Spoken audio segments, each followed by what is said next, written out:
So we're at the Kaohsiung train station. We decided to get some bubble tea, which we ordered the large size and it came in an actual cup. Anyways, we're trying to find something to eat and there's a climbing wall in here.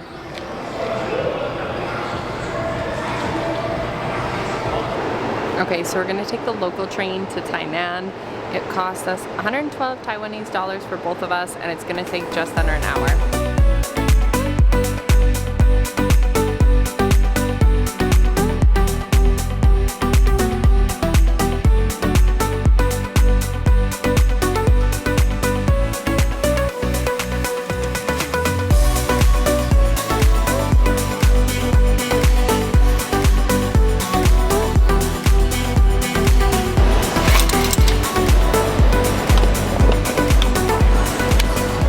So we made it to Tainan. We took 3 stops on a bus to get here. We're right beside the Chikan Tower. Our Airbnb is Japanese style. It has not 1, but 2 windows, which surprisingly didn't seem like something we'd be super pumped about, but our first 2 Airbnbs of the trip didn't have any windows. We also have a double bed and AC. And it has a wet bath, and we only paid 35 US a night. So it's perfect.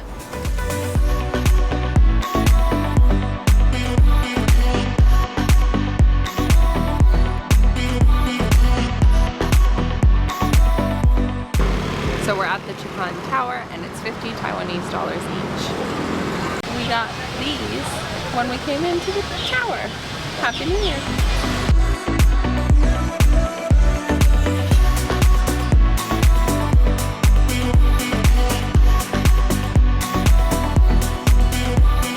Throughout Taiwanese history, there were 3 great powers that occupied the island of Taiwan: the Chinese, the Japanese, and the Dutch.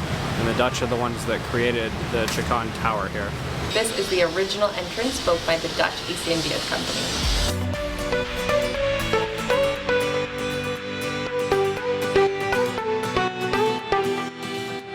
So at all the Buddhist temples that we've gone to, we see people praying and then dropping these red moon-shaped things, and we couldn't really figure out why because they kept picking it up, praying again, and then dropping it again. Here it says what it actually means. So when you drop it, if there's one flat side up and the flat side down, it means yes. If both rounded sides are up, it means no. And if both flat sides are up, it is smiling. So then you just keep asking until basically it says yes.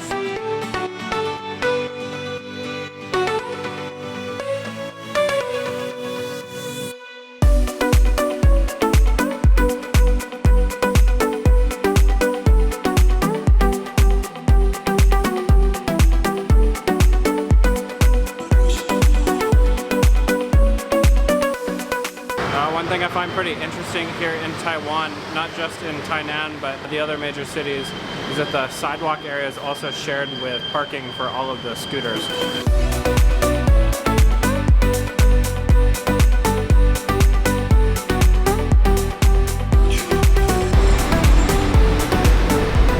Fun fact, Taiwan has the most 7-Elevens per capita in the world.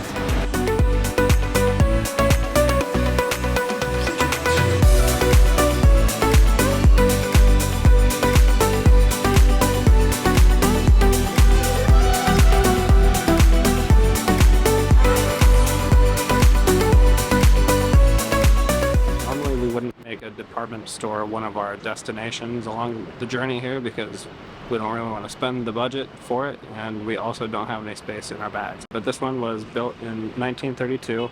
It's maintained a lot of its original architecture and features. Yeah, and the stores going up each level are really unique and just have like a wide variety of stuff. There's a rooftop, and we got really lucky because we're getting to watch sunset right now on the rooftop.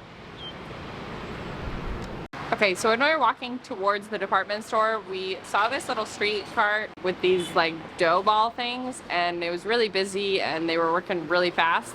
So we wanted to get one, but we had to come back because they were fulfilling a bunch of orders. So now we are on our way back to get one. It was only 20 Taiwanese dollars and it looks really good.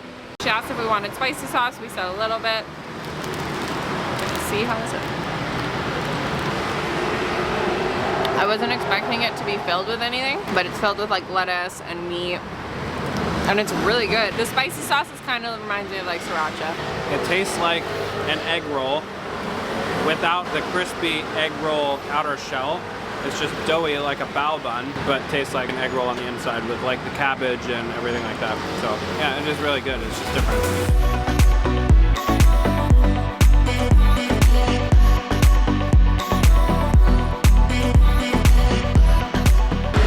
Okay, so we're at Shennong Street. It was a historic street in the Qing Dynasty. It is lined with hand-painted lanterns and a bunch of cute little shops. We thought it would be a lot more busy, but it is a Tuesday night, so it's quite quiet.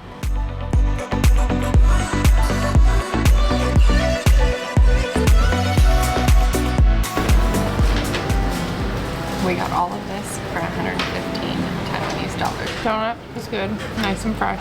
And the souffle, never had one before. It was good.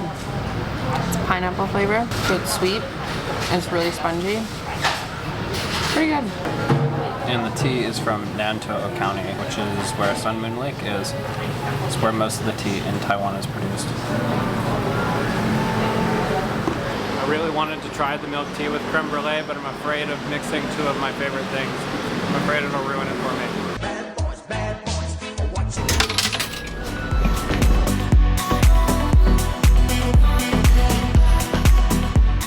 Excited for? The sweet potato balls. What are you excited for? The sweet potato balls. This night market is huge and it's so busy.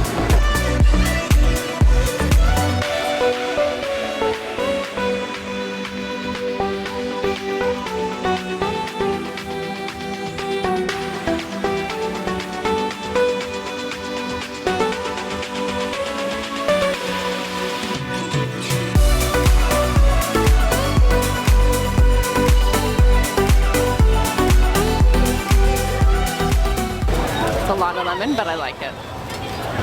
Also interesting that it comes in a plastic bag. It's unique. Alright, so we went to the actual Tuk Tuk Thai tea place that was recommended in the food guide. There's no less than 3 Tuk Tuk Thai places here. The first one I had was really sour. I think it was just over steep. This one's actually really great, so highly recommend it. Look for this label. So we think this is soy milk chicken. We put some seasoning on it, so it's a bit spicy, but it's really good crunch. It's super fresh. Original meat. Container is so flimsy. It's definitely on the tougher side, but the flavor is really good.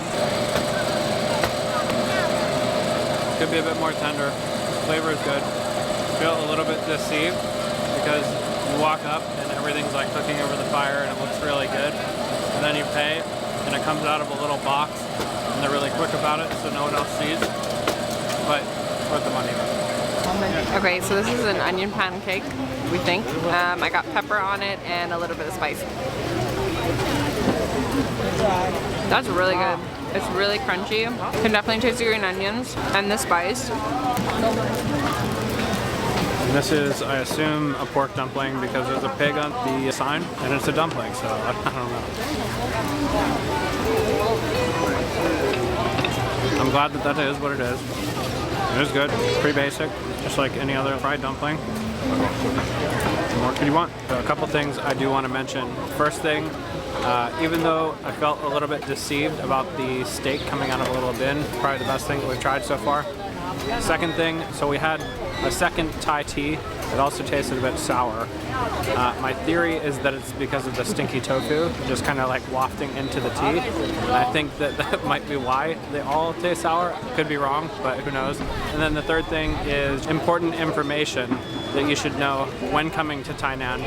The night markets here operate at different days throughout the week. So the Dadong market that we're in right now is only open on Monday, Tuesday, and Friday, whereas like the Garden Market, which is the most famous one in Tainan, is open on different days, I think the weekend. So if you're going to make the trek to Tainan to visit the night markets, then you need to make sure that you know which days of the week they're open. So there's only one spot that has garbages, and it's by the bathroom, so be prepared to carry around your bags after you're done eating.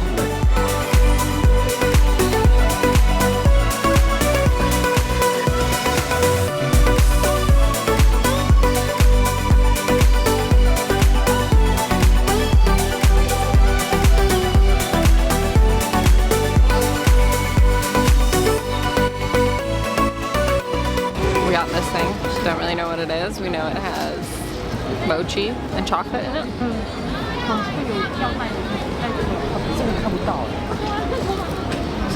Very doughy. I don't know how I feel about the mochi and the doughy. I feel like it'd be better if we did put a drizzle on top of it.